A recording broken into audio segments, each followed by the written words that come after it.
भारत के महान गणितज्ञ रामानुजन भी अपनी इसी आज्ञा चक्र का प्रयोग करके बड़े से बड़े गणित के सवालों का उत्तर आसानी दे देता था। वे ज़्यादा पढ़े लिखे नहीं थे, वे मैट्रिक में भी फेल हो चुके थे, फिर भी उनके लिए गणित बहुत ही आसान था, मानो जैसे बच्चे का खेल हो।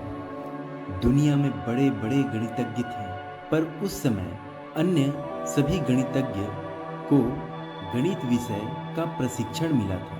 वे सुशिक्षित थे, परंतु रामानुजन की ना तो कोई तैयारी थी और ना ही वे गणित में कोई प्रशिक्षण लिया था, परंतु उनका गणित में पकड़ अद्भुत था। वे अपनी कस्बे के सरकारी दफ्तर में एक मामूली से बाबू थे, मगर कुछ समय पश्चात लोगों को यह बात समझ में आ गई कि रामानुजन को गणित में अद्भुत ज्ञान प्राप्त है। इसलिए कुछ लोगों ने रामानुजन से कहा कि वे इस सदी के महान गणितज्ञ हार्डी को पत्र लिखें और अपने गणित के विषय में उन्हें अवगत कराएं। परंतु रामानुजन ने हार्डी को पत्र ना लिखकर ज्यामिति की 150 थ्योरम बनाकर भेज दी।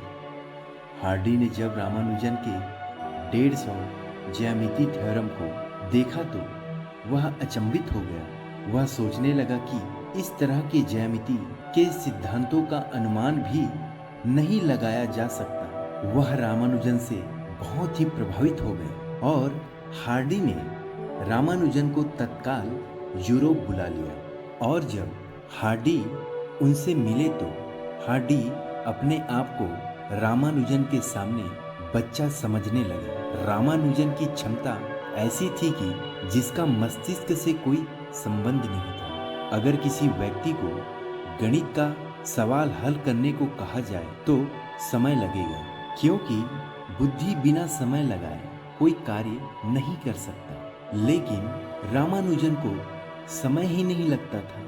इससे यह सिद्ध होता है कि रामानुजन अपनी बुद्धि का प्रयोग नहीं करता था। उसके पास कुछ ऐसी शक्तियां थी जो साधारण मनुष्य के सोच से परे था, और यह शक्तियां थी आज्ञा चक्र की।